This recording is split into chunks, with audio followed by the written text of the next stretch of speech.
It's time to talk ACC football on the OFN today, Our Lads Football Network. And coming back to talk NC State football is Corey Smith of Pack Pride, packpride.com. How's it going, Corey? Doing well. How are you? Doing good. Like everyone else, as far as football community, we're all ready. Yes. Can't wait. Can't wait to start. Is camp over? Camp is over. Install has started, so we are literally, as we're talking, 1 week away from NC State actually kicking off, and it feels weird to say, given how long the off season typically is when it comes to football. So yeah, it's just a weird time, but excited for it as well. Yeah, and to tell you the truth, when I compare the schedule with a lot of other teams that I've researched so far and had analysts on for, it's a pretty tough first couple of games for NC State. I mean, UConn is not the pushover they once were, and that's a road game. And then Notre Dame is the home opener. Wow. Is that the first time that, or how long has it been since NC State's had that kind of a home opener? Yeah, I mean, this is the first time, as far as the home opener is concerned, that NC State's had that big of an opponent in a while. I mean, I was looking back at some of the most recent schedules, and they've started some difficult seasons on the road. I mean, I guess ECU would be the last one that they had that was a difficult home game, and I believe that was 2019 in terms of the season opener. So nothing like Notre Dame though. This is a completely different animal. But yeah, that UConn game, like you said, not the pushover that some people might have thought, a little while back. But it is. I do still feel like a very winnable game for NC State going on Sure. the road and Yeah. getting their bearings about them before they come home against Notre Dame. Yeah, absolutely. And really, the schedule isn't all that bad. Clemson at home, so that's good. North Carolina at home. So, I mean, would you consider those two as the toughest games on the schedule outside of Notre Dame? Yeah, I'd say those are probably the two toughest. When you look at preseason expectations, I would say maybe put Miami up there as well, given they're kind of the unknown. Yeah, we don't know. Them Yeah, and Louisville, we don't really know exactly what to expect from them, but they could be very tough opponents. Again, we're naming all of these games that NC State's playing at home, and so those all feel like very winnable games because you are at Carter Finley Stadium, and again, those are all five of the toughest games that we just named. Four yep. in conference, one out, and given the Notre Dame versus the ACC kind of I guess rivalry there with Notre Dame winning so many consecutively over the ACC. That's kind of a big one on the schedule as well. All right, let's before we get going, let's take a look at. Well, this is your Twitter, if you can still call it that, Yeah, your and ex. yeah, right. And we'll take a look here at Pack Pride, part of the 247 family there. So, what you got going on for fans out there who have yet to subscribe to Pack Pride? Oh, in Yeah, terms of what we've got yeah, what going do they on. get? Yeah, Yeah, I mean the biggest thing you're going to get in-depth coverage of NC State. Whether it's we're going to be breaking down the depth chart, but we've had an individual podcast over the last few weeks on each and every single position. We'll wrap those up this weekend with an in-depth look at the secondary, and then each position group of the secondary, and then we'll do the special teams to kind of wrap things up. We call those our Pack Pride primers, and then during the season, I mean, we're going to have a look at different grades. We'll have a look at film review from each and every single game, and then obviously recruiting. So if you subscribe to Pack Pride, that's what you're going to get. We'll also have a ton of coverage of anything and everything NC State news throughout the season too. yeah. Just looking over. So this is the your article on the 10 players invited to, or you think that will be a best chance of being invited to the Senior Bowl. So that's Yeah, interesting. preseason That'll be an watch interesting list. read. Yeah. So, and 247, what kind of a deal is that? Is that where you pay one price and you can get the entire community, or how does that work if you just want to be, say, a North Carolina State fan? Yeah, if you sign up, I mean, obviously we'd prefer you sign up under Pack Pride. Of But if course. you sign up, yes, you can get access to every other network. I believe the one kind of thing that holds people back from not getting um, on each individual site, or I don't believe you can like comment on each individual site on Okay. premium. So you can read everything, but you can't always comment. So that's Yeah, if you want, yeah, it depends if you want to get your opinion out there or not. How important that is. exactly. So that's why we would say subscribe to a specific, the specific site that you want. All right, and we'll have a link in the description area. And you said the podcast. What podcast is this? Where do you find Uh, that? it's very original in naming, the Pack Pride Podcast. Just because it Okay, all works together, I mean, the name's a P already, so we just call it the Pack Pride Podcast. makes it easy to remember. Yep. And that's available where? It's on Spotify, on Apple, on Google Play Store, everywhere that you can find podcasts. We've got Okay, it all over the place. got it. We'll have a link in the description for that as well. So let's now get started. We're going to take a look at the ourlads.com depth chart. And I'm sure there might be a few updates, of course, on this because this was posted a couple of months ago, and camp definitely changes things. Yeah. So we'll start at the top, meaning the quarterback, the all-important quarterback position. So Devin Leary is gone. Most, of course, fans realize that. And you bring in a familiar face to the conference, Brennan Armstrong, and also the OC. Now, what is interesting about this is Armstrong had some issues last year, as we all know, because he came out of nowhere in 2021, and it was like, wow, where did this guy come from? And all of a sudden, he's like being looked at as maybe this guy's got some pro potential.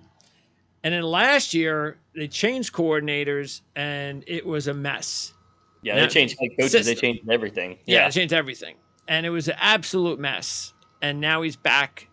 Well, now he's in a different program. But tell me about why the system and reuniting with the offensive coordinator, is going to get him back to where he was in 21.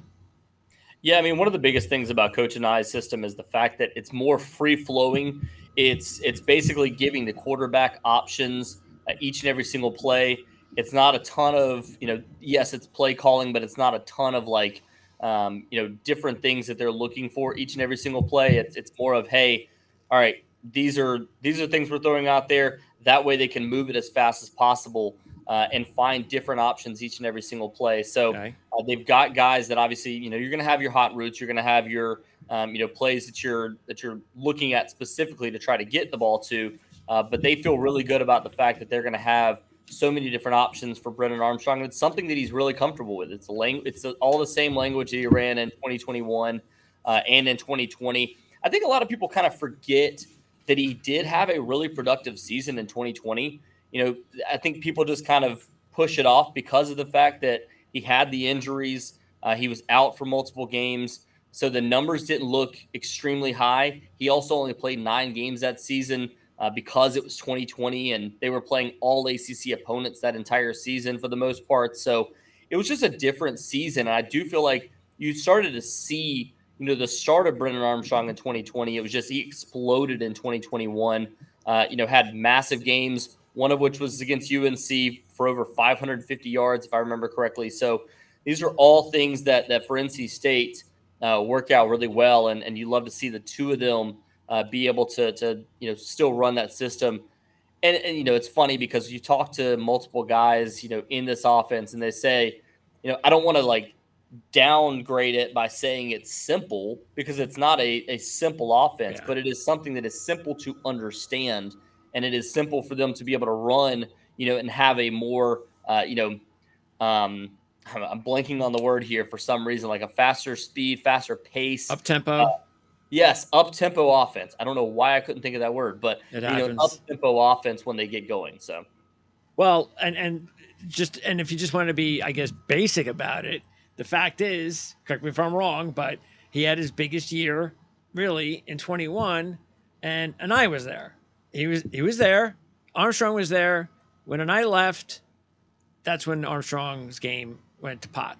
So that's the easiest way for anybody to get that there's something there that worked with these two guys, and no reason to think that it can't work again, especially now that Armstrong is a little bit more experienced. And considering last year all the injuries, and Leary did not have the year, of course, that he wanted to have, and the offense just was not the same. As good as the defense is, and I know that they're not maybe expected to be as good this year with some of the losses, but the offense should really be able to pick up where they really lost a lot last year and maybe get them over the hump, which I think, of course, as you know, as an NC State fan, is going to be so important because this is it for Armstrong, right? He only gets one shot at this. Yeah, this is his last chance. So, yeah, he's out of eligibility after this season. So, yeah, again, this is all him wanting to come into a system where he's comfortable, go to a place where he felt he could win, and really try to put himself in the discussion to be drafted. So this is definitely not just a place where he's trying to to go and just kind of ride out his last season. Yeah. He really wants to get himself in the NFL discussions too. Yeah, because everything we're going to really talk about here as we go through the depth chart is going to be about getting over the hump, isn't it? Because we talked about it last year, and all the fans, I'm sure they were so disappointed again. Open the season strong and lose to Clemson again. And there's just got to be a point, right, where it's like, come on. I'm not saying Dave Doran's job is in jeopardy. I'm just saying it's at a point where the fans have got to just be frustrated that they just, you got to put a season together, and maybe this could be a good year to do it. Yeah, and a big part of that too was injuries last year, and that's been a bugaboo for NC State over the last several years too. Between injuries to multiple linebackers in 2021, and both of them happening in critical losses. One of which was against Mississippi State, the other one was against Miami, and then last year you lose. After getting off to a good start, not a great start, the offense didn't look great last year at the start of the season, but that was a big question mark the whole season was what is going on with this offense? And then you lose Devin Leary, the one guy who could have maybe turned things around, and then you lose MJ Morris. It seemed like he was turning things around for NC State, and then it's just it all obviously went downhill from there because then you're going with a fourth string quarterback who was because they didn't feel comfortable with the guy they brought in, Jack Chambers. So they go with a fourth string quarterback who was their scout team quarterback to start the season. And they lose that game against Louisville in awful fashion, and then they go into UNC and somehow win it even with him. So, yeah. And how are the fans taking it, especially with Doran, the head coach? I think they understood what happened last year, but It is, this is kind of I don't want to say rebuilding year because of the fact that they do feel like, hey, you were able to go out in the transfer portal and add, multiple guys as we're seeing up and down the depth chart here with new faces. But they had to fill some of those spots with transfers, and you just need to see those guys come to fruition this year. Brennan Armstrong is the biggest question mark.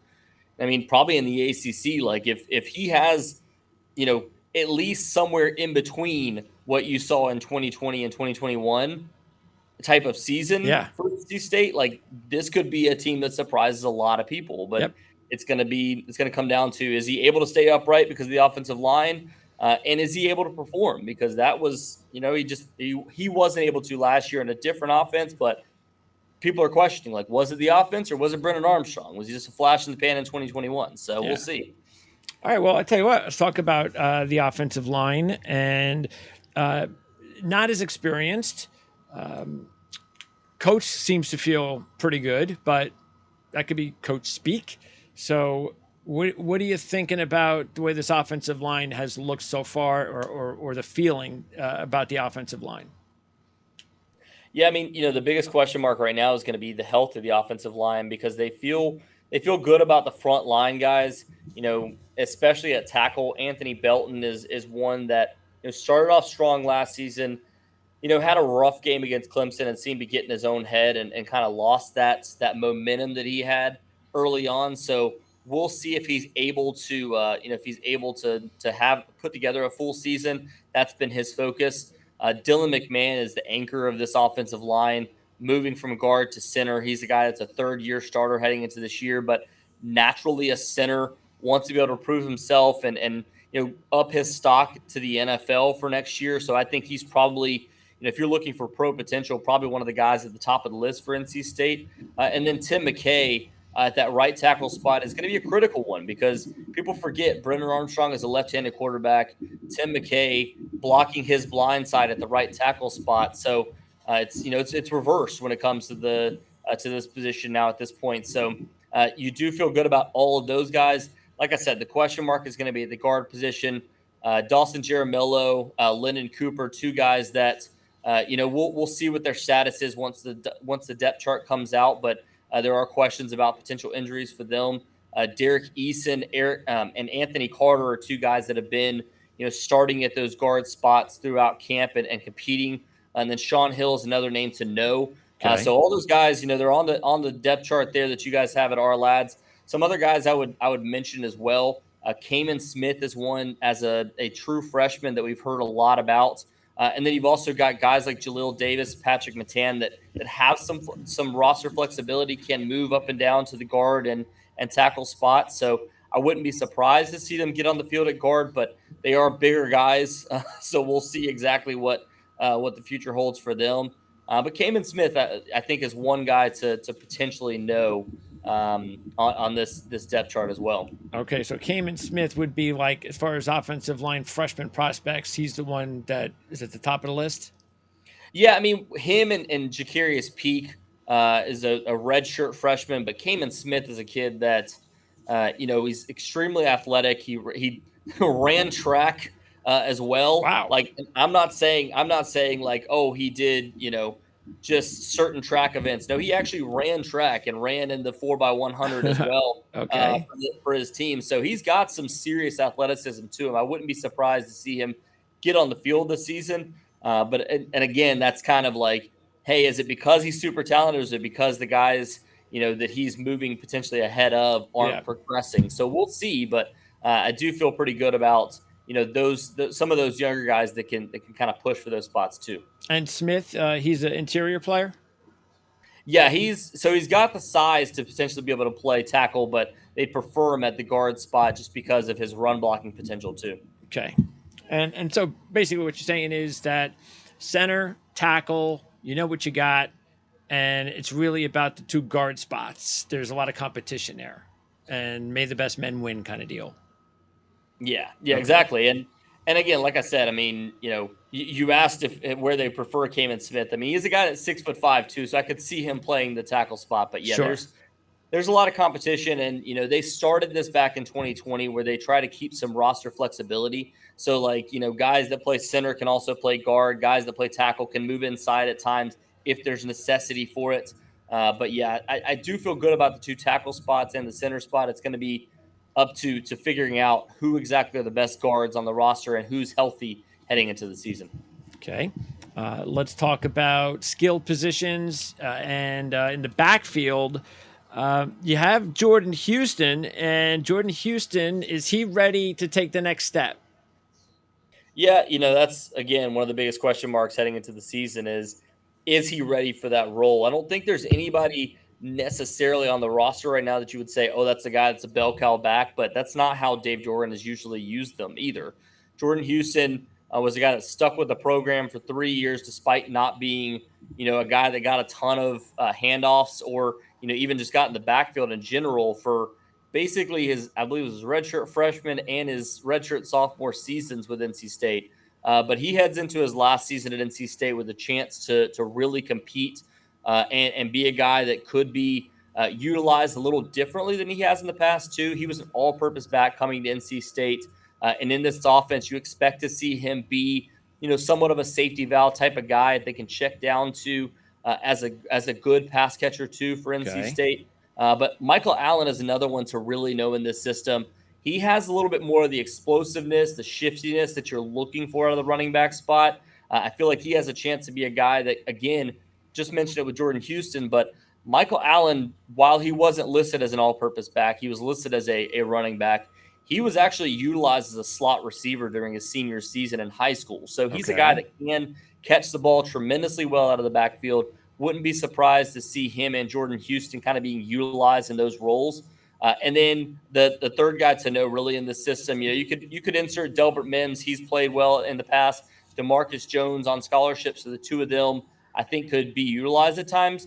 But Kendrick Raphael, a true freshman, a guy that was a 4-star player last year committed to NC State.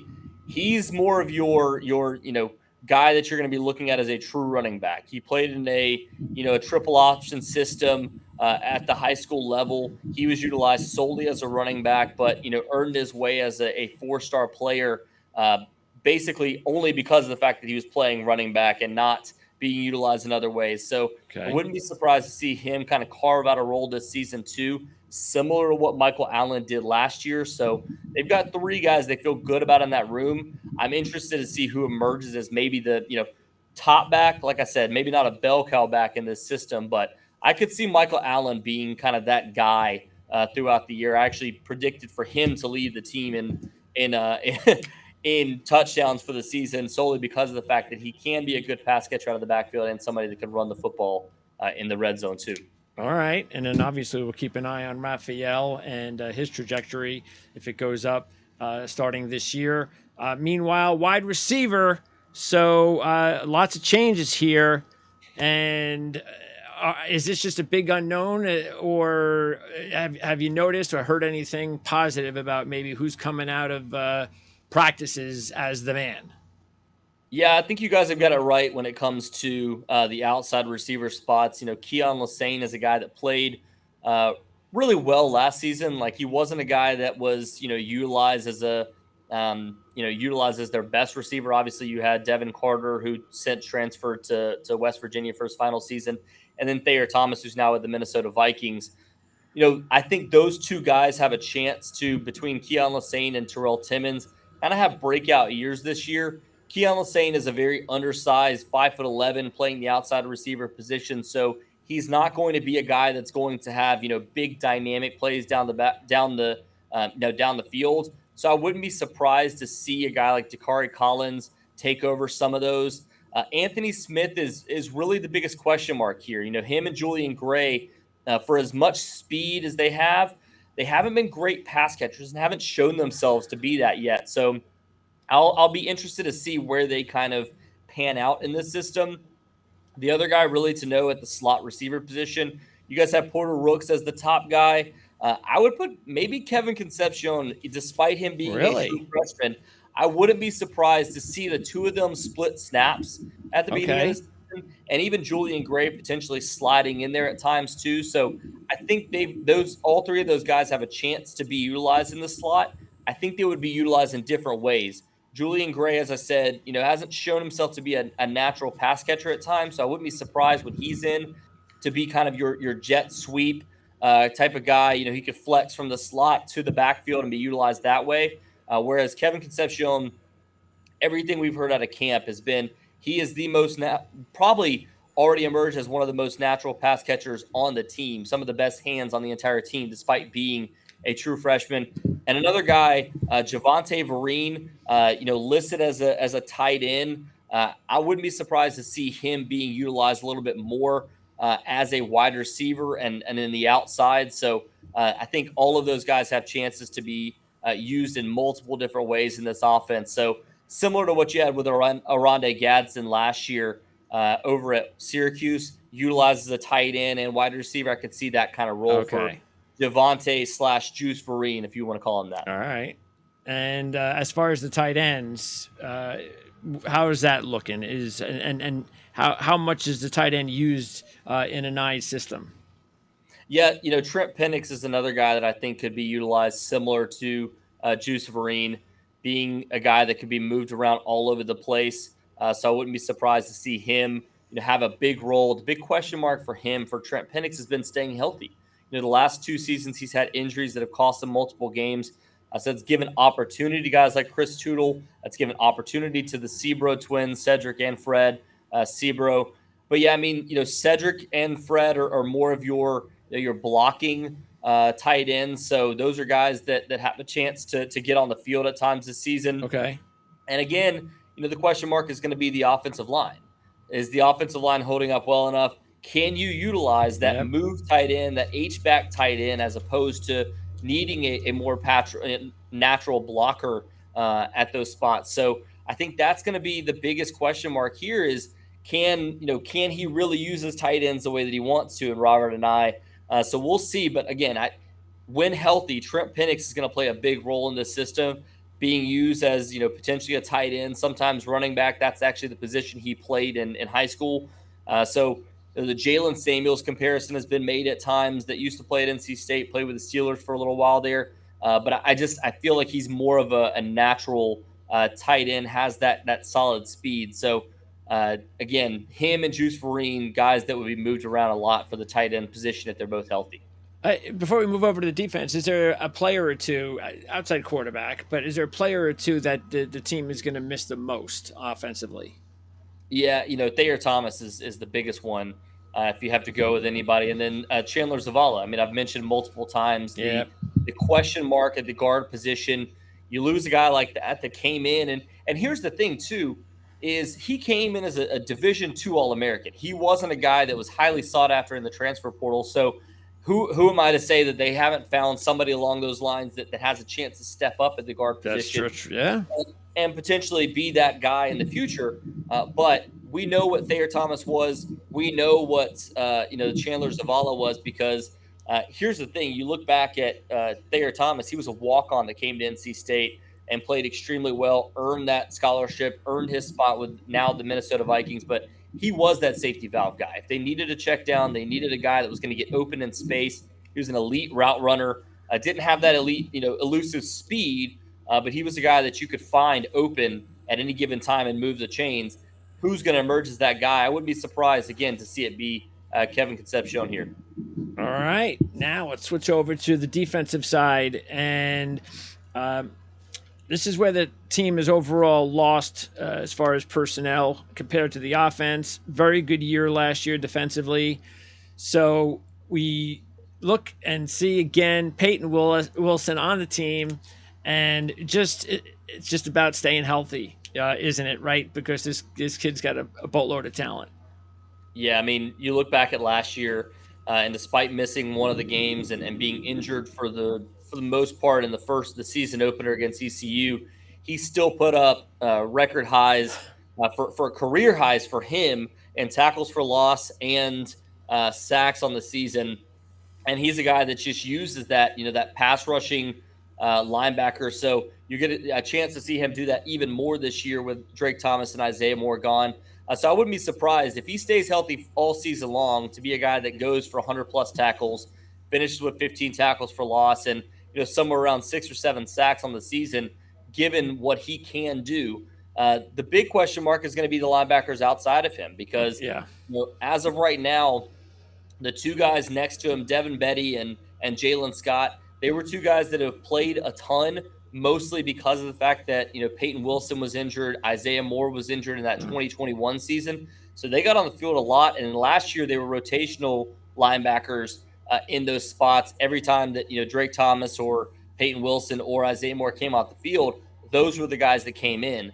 So they actually do feel great about the starting linebacker spots. The biggest concern right now is behind them. The only guy that they seem to be extremely comfortable with, talking to most people around camp, has been Caden Fordham, and he's a guy that was a highly sought after linebacker out of the state of Florida several years back. He's came in, and all we've heard every single camp is how explosive he's been, how disruptive he's been throughout camp. So I wouldn't be surprised to see him being utilized at both outside linebacker positions. The thing is right now, who are the real depth pieces behind them? A guy that's emerged a lot in camp and could be a guy to be that 5th or 6th linebacker is Kamal Bonner, a true freshman, and then Torrin Wright. So I would almost flip, him and Jordan, the two of them, with Jordan Poole and Jalen Parker right now, despite the fact the other two have more experience, just because of the fact that they've emerged more during spring camp, summer workouts, and fall camp so far. Those two guys being names to know for the future, especially when that you're going to be losing Peyton Wilson and potentially Jalen Scott next season too. All right, so Fordham is the guy not considered, and he's not considered a starter right now, though, is he? He's not, but he's a guy that it's funny. We all summer long we had kind of heard, hey, him and Jalen Scott, man, like those two guys could be the ones to be competing, and don't be surprised if Caden Fordham overtakes him. But Jaden Scott must have heard those discussions because all summer long he was putting in work. Came to fall camp, and I mean the first week it was like, dude, Jalen Scott's been the best defensive player, the best overall defensive player, not best linebacker, but the best defensive player, or the most surprising guy on the field, and playing like his hair's on fire all off season. So don't be surprised if he's a guy that emerges as one of the better linebackers on this team, despite having Peyton Wilson back. All right, but Bonner, as far as a freshman, he's also somebody to keep an eye on. That you think really is right, athletic kid, and very well is what you're saying. Is he could be one injury away from actually getting on the field. Yeah. Okay. Yeah. All right. Let's talk about the defensive line and Davin Vann. Is he the top dog up front? Yeah, I mean, again, I talked about the athleticism with a guy like Kamal Bonner and Jalen Scott, but I mean, this guy might be one of the biggest athletic freaks on the entire team, and I'm not sure how Bruce Feldman didn't have him on his list. But Davin Vann is a guy that came to NC State, was previously a wrestler in his at his high school in Cary. Came to NC State, immediately packed on like 15 to 20 pounds, and everything you heard out of his first camp was like, this dude is going to be it in a couple years. So he has a chance to really emerge as one of the better defensive linemen, not only for NC State, but I think in the ACC, given how athletic he is. This isn't a system, a 3-3-5 system isn't one that's going to give a lot of chances to defensive linemen to get a ton of sacks. But, talking to guys, particularly some offensive tackles for NC State, they've said, like, I wouldn't be surprised if he ends up with somewhere like 8 to 10 sacks this season, given how productive he can be. And he's a really good run protector too. So he's somebody that can be able to play that position as well. CJ Clark is another one that was previously a starter for NC State back in 2021, had a season-ending injury, and that gave a chance to Corey Durden, who was a transfer out of Florida State. Corey Durden ended up keeping that spot and moving kind of inside outside. CJ Clark has bulked up some of this offseason, become more of a true nose tackle for this team. And I think he has a chance to have a really special season. And then Savion Jackson is the other guy. Again, hasn't been able to stay healthy at the end of seasons the last 2 seasons, but has played really well when he's been out there. Okay. And it sounds like he's in a really, really good shape. He's actually dropped 15 pounds from last season. He came into last year at 305, wanted to bulk up last season, didn't feel like he was able to play at that weight and play productively. So he's actually dropped down to 290 now. But he's a guy that looks every bit of the part, and I think has a chance to put together another, like I said, a special season too. And then it's surprising. We talked to Tony Gibson actually as we're talking right now. He said this yesterday after fall camp. Okay. I asked him about the depth at the defensive line because I was going up and down the roster and going, man, I love the depth of this defensive line. And he said that he feels like this is the best and most in the deepest defensive line he's ever had in his career as a coach, as a defensive coordinator. And he's been, from West Virginia to NC State to multiple places across the country, and he's never seen a deeper defensive line. Noah Potter, a guy that came over from Cincinnati, was previously at Ohio State. They expect him to have a big role this season. Travali Price is that fourth defensive lineman, I think, for this team at either outside spots. He has a chance to have a really special season. And then Brandon Cleveland actually moving inside to the nose tackle spot this year. I think with him moving to that nose tackle spot, he has a chance to be on the 2 deep as well and push for a guy like CJ Clark. I think CJ, as I said, is the guy there. But Brandon Cleveland got on the field a lot last season at the defensive end position. Okay. He's now moving to nose tackle and has a chance to put together a special season there. DJ Jackson is another guy that's kind of unknown. Nick Campbell, a little bit unknown. DJ Jackson coming back from a serious injury. And then Nick Campbell got on the field at times last season, but redshirted. I wouldn't be surprised to see the two of them, emerge as guys in that rotation. And then the last guy I'm leaving out here, but Red Hibbler, a transfer from the JUCO level. I mean, all spring camp, we heard this guy was just an elite pass rusher. He's not, the biggest guy in stature, about 6'2", 270, 275. So he's not the biggest guy in this defensive line. And that's not naturally somebody that would, find a ton of success in a 3-3-5 system. But they just said, I mean, he's just got such good natural technique that he can get to the passer. And I'm excited to see what he's able to do. And, a guy that's probably going to be on the field a lot during passing downs and, third down, obvious passing down situations. So wouldn't be surprised to see, again, him have a big role, and a guy that, might not end up with a ton of tackles or a ton of snaps, but he could get to the quarterback and really disrupt passing games this season. Yeah, and I'm not going to doubt that Dave Doran has failed to once again recruit some big dogs because he's one of the more underrated. I mean, whether it's specifically him or how he's put together his recruiting staff, they sure have identified recruits like crazy. And it's just amazing how many really, especially again up front on both sides of the line of scrimmage. So it sounds like he's got another wave of defensive linemen coming. Yeah, Davin Van, as you said, might be the best of them and has the chance to. I watched him 2 years ago, and I told somebody, I was like, that's going to be an NFL guy, and they were like, yeah, but he's 6'2", he's not the biggest guy, and it was like, no, he's that dude is just because like I said, his wrestling background, him and Peyton Wilson are two guys that have wrestling backgrounds, so that athleticism and the ability to kind of get in and out of blocks is really elite for the both of them. Well, we'll be keeping an eye on Van, no doubt. And then in the secondary, looks like there's a few players that had an opportunity to play quite a bit that are coming back. So it looks like it's a mostly veteran group. Matter of fact, if you look at it, and again, I've been talking to a lot of analysts over the past month, and it's especially when I'm taking a look at the defense and just this specific depth chart, to see almost all of your players that are considered starters that were here last year is pretty rare. Yeah, and I mean, I don't think you could name a better tandem at cornerback in the ACC, and they believe in the country, of Aiden White and Shaheem Battle. Aiden White, a guy that was first team All ACC. Shaheem Battle is actually a fourth-year starter for NC State coming into this year. A guy that's been with the program. This will be his fifth year. The only year he didn't start, but he got a lot of field time on the field was as a true freshman. So he has a chance to be a really good player for NC State. He's not the locked. He's more of a guy that's just really steady in coverage. He's not going to get a ton of interceptions.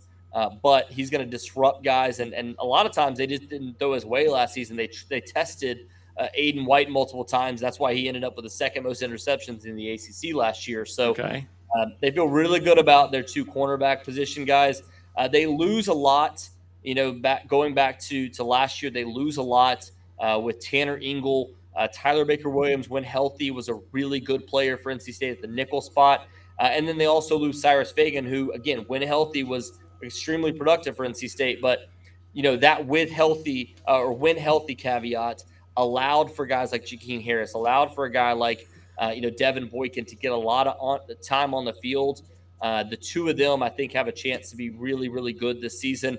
Raheem Ashford is somebody that also came to NC State with high expectations, but hasn't been able to stay healthy. And then Sean Brown, everything we heard in the spring, he got an opportunity to kind of be to play with the ones. And everything we heard out of him was that he was really, really good in spring camp. So I expect to see him play a big role in that rotation. Okay. Another one that we don't have listed there, but one that we need to know about is Bishop Fitzgerald, who transferred into NC State, was the number one JUCO safety in the country last year. Comes in NC State, and everything we've heard so far is that he's been spectacular in camp, really pushing for a safety spot. I wouldn't be surprised to see him play either one in a rotation. So that might push Raheem Ashford back and give him a chance to play a little bit more of the strong safety spot. So don't be surprised if he gets a lot of time on the field. And then that nickel position, like I said, they lose Tyler Baker-Williams, but Robert Kennedy, guy that goes by the name of Poogie for obvious reasons, comes over to NC State from ODU, and a guy that we every time you put on a highlight reel that comes out of camp, he's either tipping a pass that leads to an interception, or he's getting an interception, or he's on the receiving end of a tip from a linebacker and gets an interception. So he's just been hounding the quarterback all off season. He's a guy that they have high expectations for. And then Isaiah Crowell is somebody that I think could definitely figure in. Okay. But one that we haven't been talking about, Cecil Powell, came to NC State with really high expectations. The last 2 seasons has been off the field due to a back injury. Okay. Hasn't been able to play. He came into fall camp and even summer workouts fully healthy. And everything we've heard so far is that he's been one of the fastest guys on the field, especially at the cornerback and defensive back spot. So they think that he could be a guy to be in that rotation along with Poogie Kennedy at the nickelback spot. So big question mark again for him is, can he stay healthy? Can he keep that good health in his back? But if he can, then he's a guy to watch for too at that nickel spot. Okay, so Powell, he would be a nickel. He would potentially be a nickel guy, and out of Battle and White, does Battle have the most pro potential? No, it's definitely White. It's yeah, definitely White White. is the guy who's Okay. got the. Yeah, I mean, White is a guy that Aiden White, from most I've seen, is kind of listed as a day 2 guy right now. Between the 3rd and 4th round potentially. He's if he puts together the type of season he did last year, could play his way into being a 2nd round discussion kind of guy. Have his chance to maybe move up to 1st round. He's got all of the measurements, all the intangibles. He's got great. Great hip flexibility, a guy that's able to kind of move up and down the field really well, got good speed. And again, 4 interceptions last year, one of which was a pick 6 for like 70 plus yards. So he has a chance to be a guy that could emerge as one of the better corners in the country this season. So again, Shyheim Battle, a guy that's been with the system for so many years, knows the system inside and out. And he could be a guy that could emerge again as an NFL cornerback in the future. I wouldn't be surprised to see him be a guy that's a pick next season. But Aiden White, I think from what we've seen, and a guy that is a big body cornerback, has a chance to be the best pro potential, not only at cornerback, potentially on this team. On the team, okay. And before we wrap up, special teams. So a lot of new faces, right? Yeah, you lose a guy like Christopher Dunn, who was the Lou Groza Award winner last season. They replace him with Braden Narvison. And Colin Smith, I don't want to leave him out, but Colin Smith has a chance to emerge there as the place kicker too. It sounds like there's still competition there, but Braden Narvison comes over from San Diego State, a guy that was a semifinalist for the Groza Award.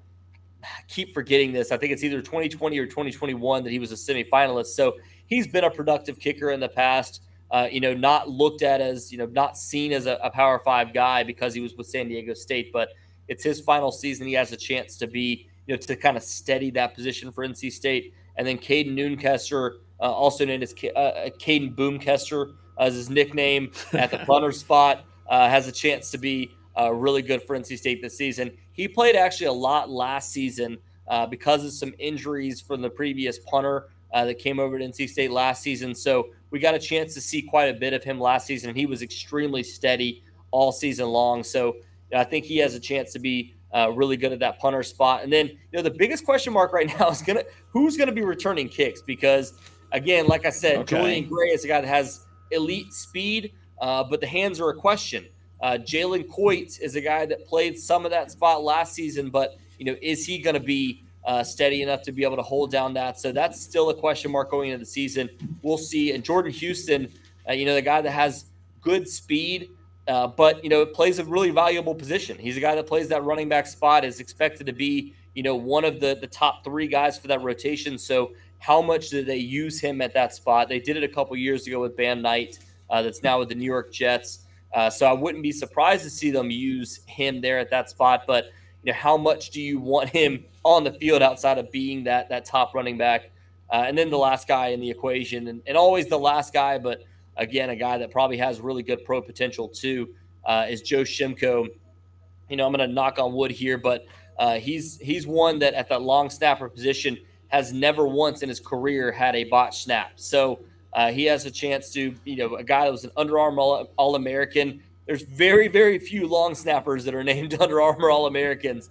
That's how good he was at a high school, and a guy that has a chance to be really good at NC State too in his final year. Has been really good at NC State all along, and really kind of steadied each and every single one of those spots, whether it's the place kicker or the punter position. So somebody that I think could have another special season and potentially be one of the top guys for the Manley Award too. So it doesn't, even though they lost some talent, it doesn't sound like the special teams there's a whole lot to worry about. There's some guys and things you have to potentially, of course, replace, and that's the deal. But the fact is that it sounds like there's some pretty decent talent that might be able to fill those spots.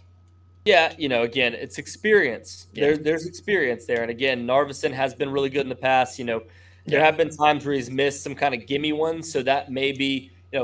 Here's the thing: you make 250 yarders, but then you miss 330 yarders, and everybody's like, well, there's an issue at the position. So we'll see once things get going who emerges as the top guy there. But I do feel like they feel good about the experience they have. They feel good about the talent that they have there too at each one of those positions. And again, it's just like the offensive line. It's never an issue until it's an issue. So we'll only talk about it if there's a problem there, unless it's a guy that's seen as a Lou Groza Award finalist like Christopher Dunn was last season.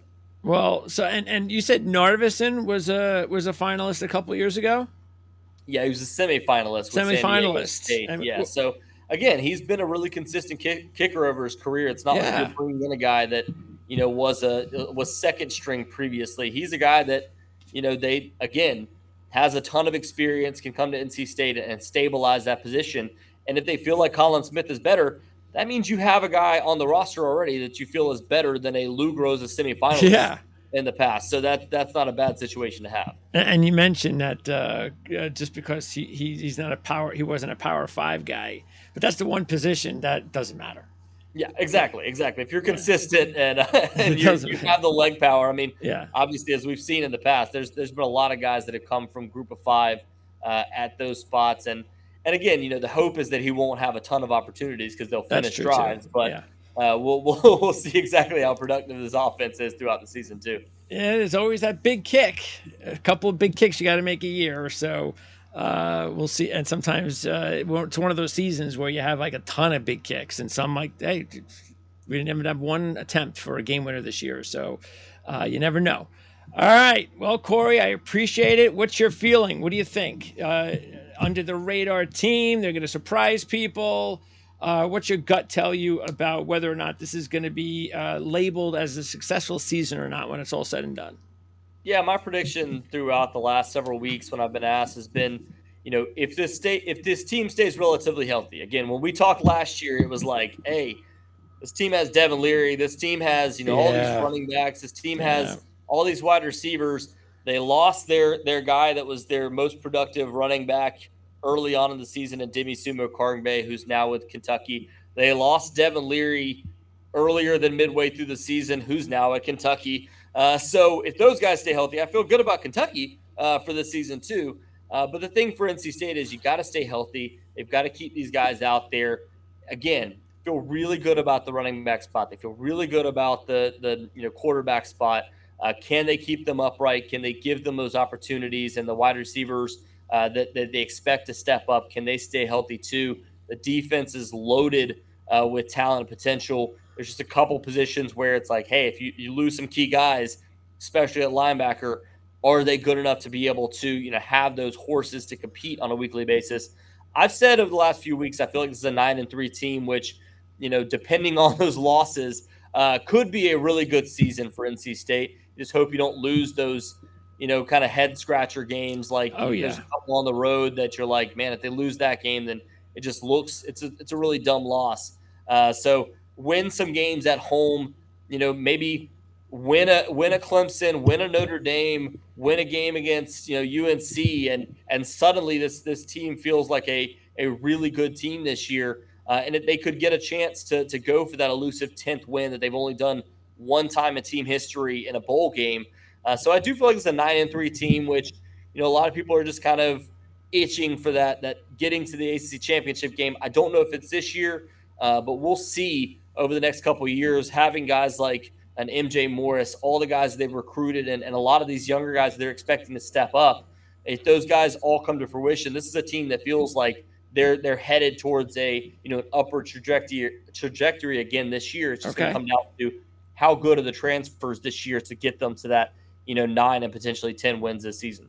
Well, if they get off to a good start and they're playing meaningful games by mid-season or so, or even early on in the season after that Notre Dame game, then I look forward to having you on again so we could talk more. And then hopefully this year they'll be able to finish the job. And I know injuries played a big deal. There's no question about it. People say excuses, but I mean, what are you going to do? I mean, so many injuries, especially at quarterback, there's nothing you can do.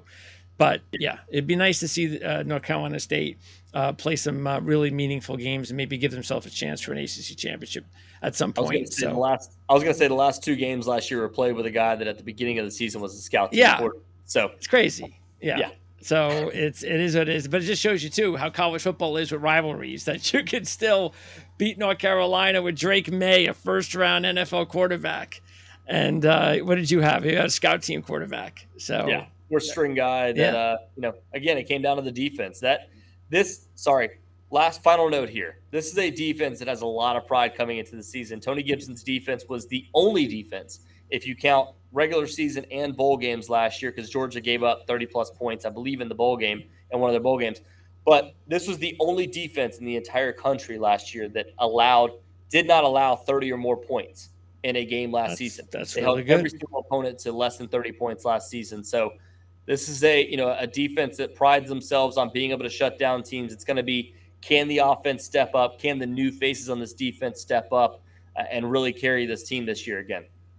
All right, Corey. Appreciate it. Great job. We'll talk to you hopefully within the next month or two. Yes, sir. Thank you guys for having me. You got it.